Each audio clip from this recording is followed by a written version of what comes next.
Thank you so much for tuning in. This is Dee from Lunar Eclipse Tarot and Astrology by Dee, and today in this video I really want to take time to tackle a very important question. That question is, why are we here? Why do we wake up every day? Why do we exist? What is the point of life? What is the point of anything? You know, I feel like these are questions we often ask ourselves, and then we kind of tumble into this existential crisis, and it's very difficult, I think, for us to ever come out on the end or on the other side of that question. And so it kind of just lingers there in the back of our minds, you know.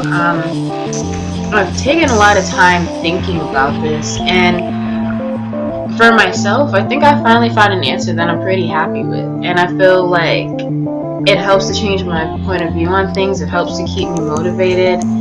And, you know, I just wanted to kind of share some of those thoughts with you guys today. So the main question, why are we here, right? Well, in order to answer that, let's dig back a little deeper.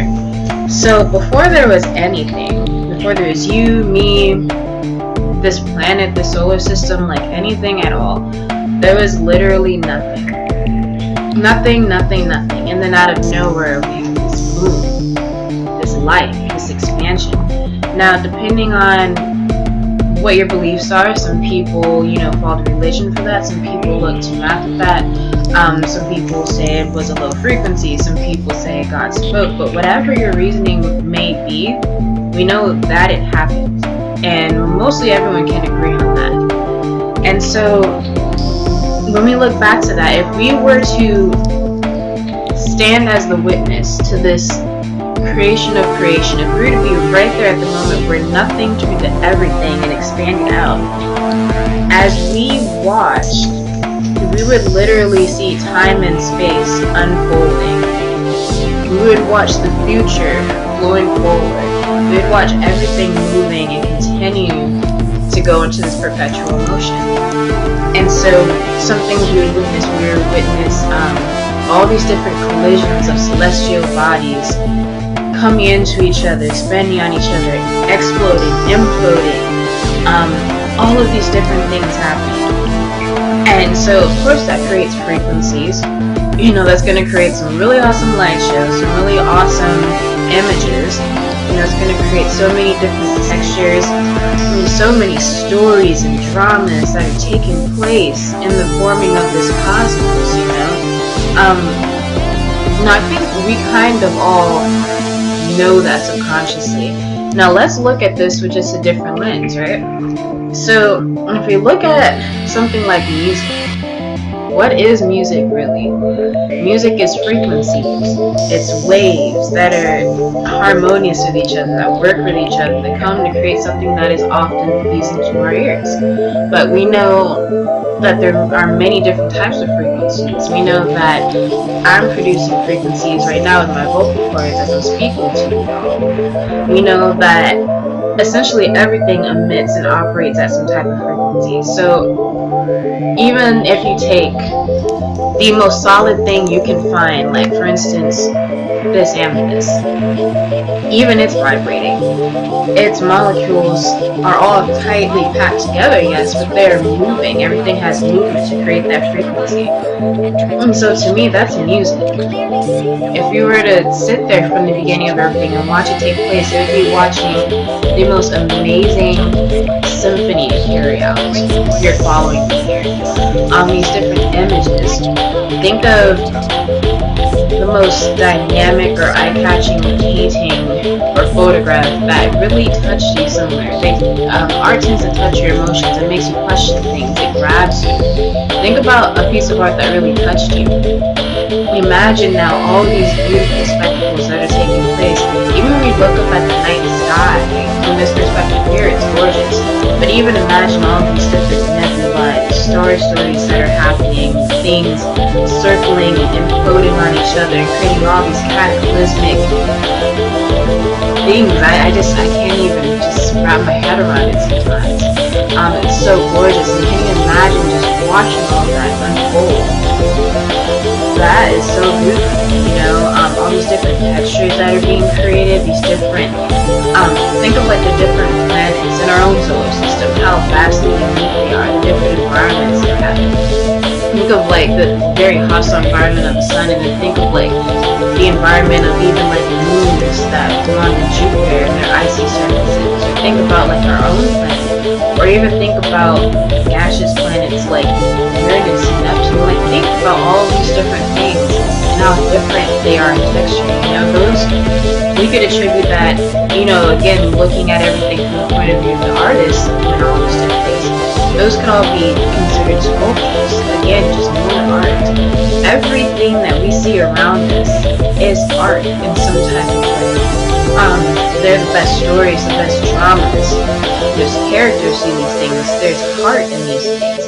We have crescendos. We have climaxes. We have anticlimaxes. We have plot twists. We have all kinds of things that the universe is literally creating and continuing to create as it expands outward. And so everything as we see before us is art. And so if we were to be in that one position before or while everything pushed out, watching this all unfold, to me that is an artist to create all of that. There is definitely, if you look and see and notice the patterns and things, there's definitely divine intent.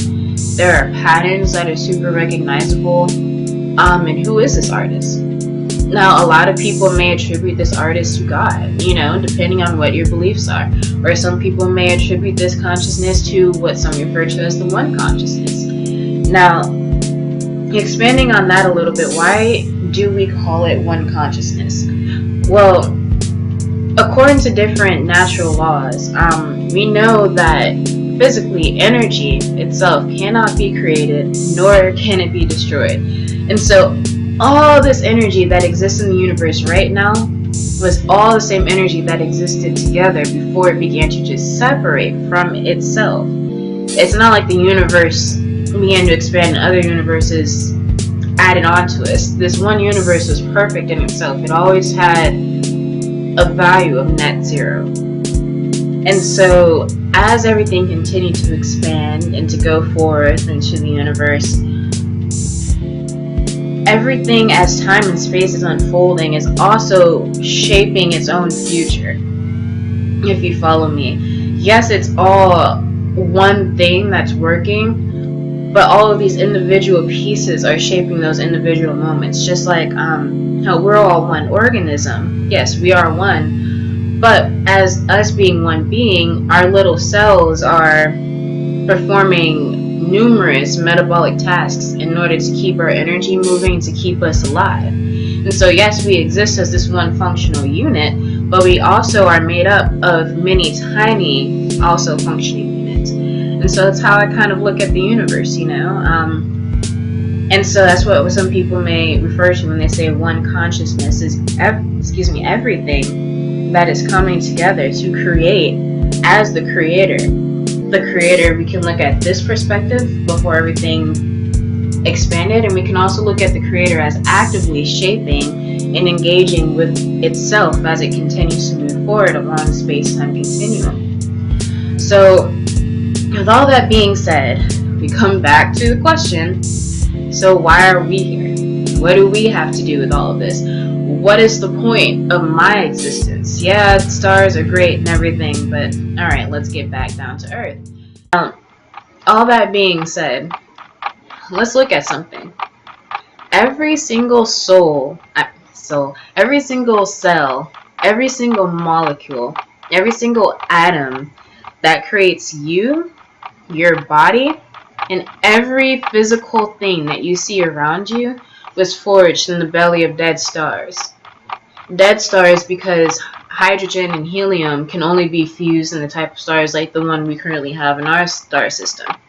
In order to create these heavier elements that literally happen from fusing them together, and we can't really do that on Earth, you need a dead star system in order to do that. And so that means you've traveled light years and light years and light years and light years from likely all over in order to all meet here by gravity and get pulled on together and for us to create this reality that we see before us today. It's amazing to me that you can look up in the sky while sitting here on Earth, and you can look up and you can see other heavenly bodies, you can see other planets, you can see other things taking place, completely different environments. Even your environment from where you physically are to the inside of your body, those are two different extreme environments.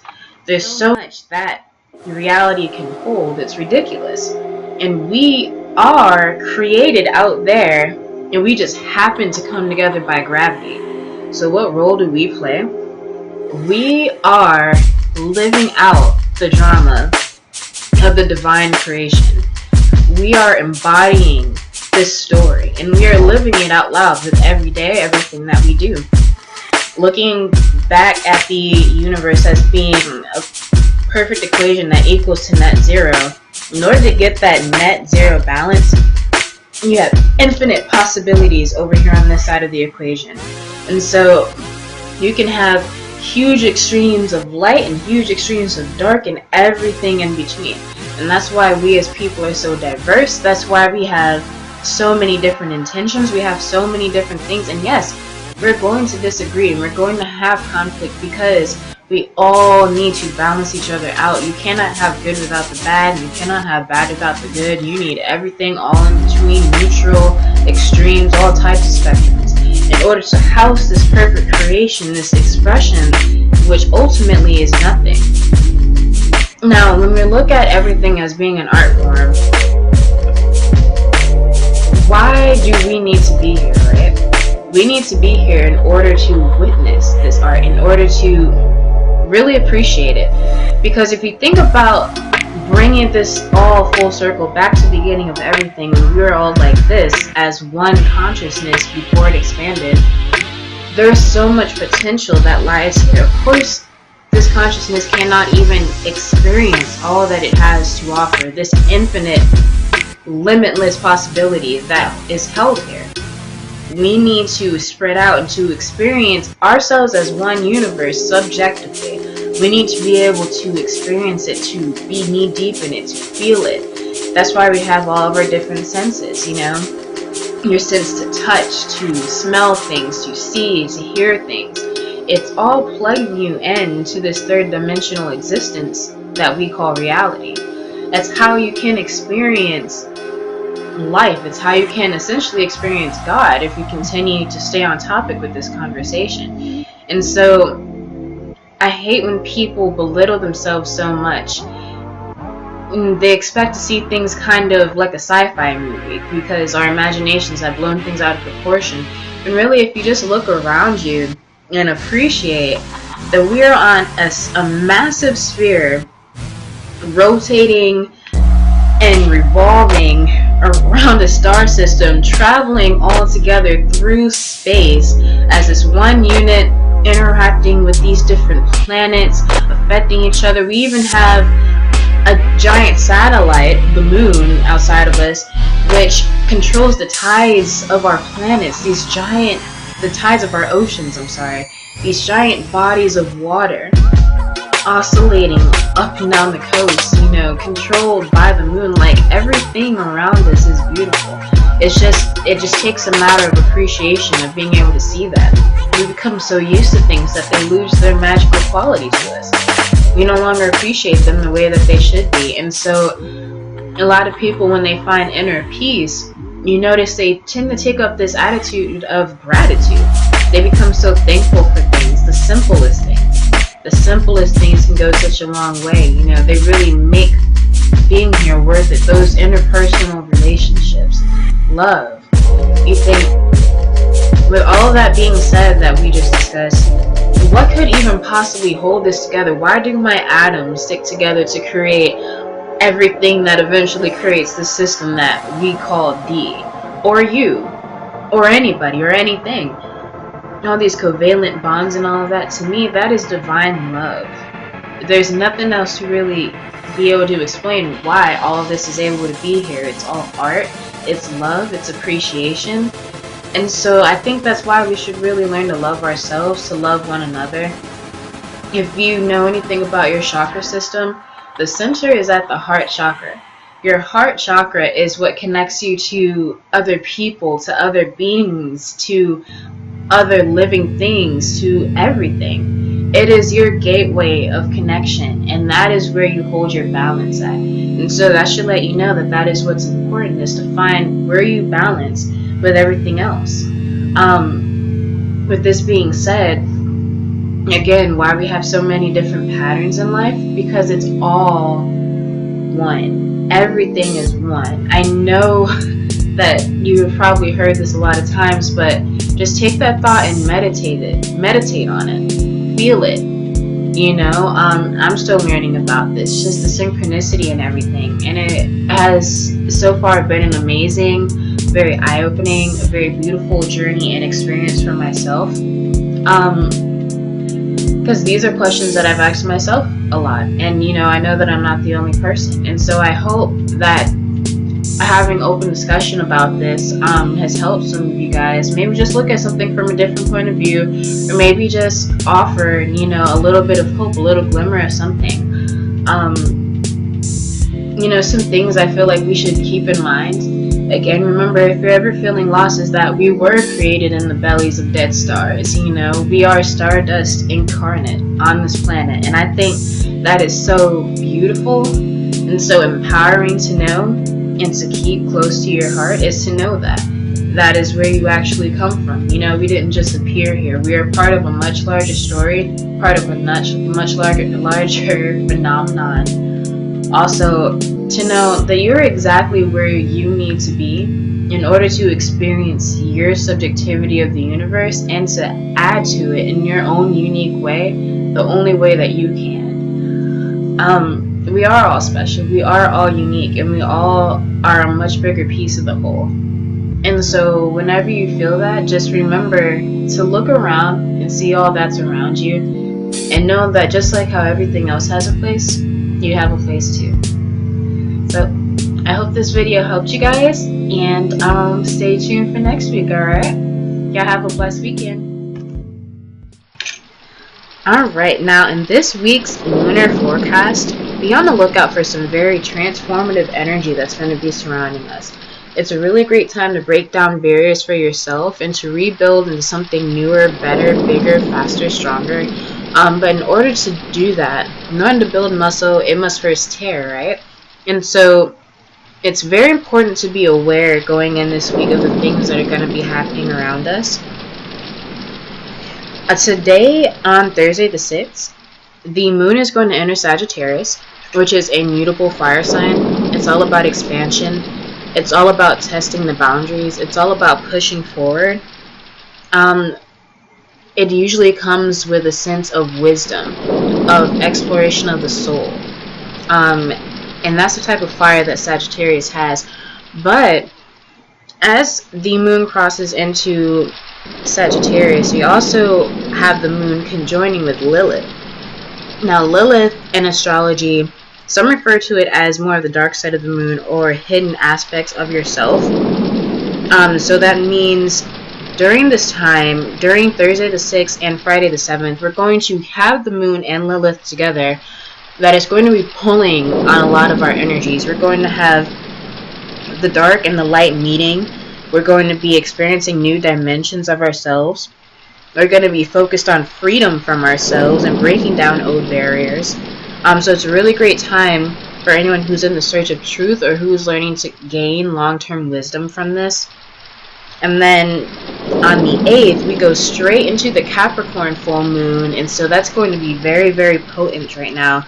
It's a time for intense emotions, because this Capricorn moon is going to be conjoining with Pluto. Pluto being the planet of rebirth, destruction, that phoenix archetype, combined with the moon, which are emotions. You have all this hype coming from the fire of Sagittarius, and then this earth is turning the gears on it. And so it's a great time to search for the profoundness in our experience. It's a good time to get into your perception about what it is that you're feeling. Learn to balance your needs out. Another time to really learn to come into your power and to kill off old habits that you don't wish to take forward with you. It's a very great time to shape and to mold yourself under that Capricorn energy. Capricorn is all about working, And so we're taking these things that we've learned from Sagittarius and building on them. And we're going to ride this Capricorn full moon energy out all the way through Saturday, Sunday, and Monday. And then on Tuesday the 11th, then we switch into my favorite moon, the Aquarius moon, which the Aquarius moon is all about progression. It's all about openness, tolerance. It's all about creating new thought patterns. So all of this destruction that we just killed off of ourselves, we can now embrace even newer things to fill that. Embracing these new thought patterns, getting into forming these better habits for ourselves. Essentially coming out born anew from the death that we just faced. And learning to love ourselves and to tolerate ourselves much more as well. And then to even finish this off on an even better note, on the 13th, I'm going to enter into the Pisces moon. And Pisces is a very nice, tranquil water sign. It's all about empathy. It's all about feeling others. It's very intuitive. It's a great time to tap into your creativity. It's when it helps you to realize the unlimited potential and possibility that lies within yourself.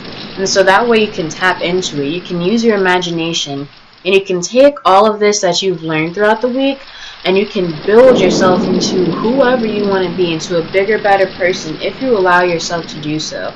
Yeah, so I think this is a really great week for spiritual exploration for yourself and to build new thought patterns. Well, I hope you all have a wonderful weekend. If you guys have any fun ideas of what you're doing to celebrate the full moon, if that's your thing, feel free to leave them in the comments. And I will see you loves next week. Have a blessed week.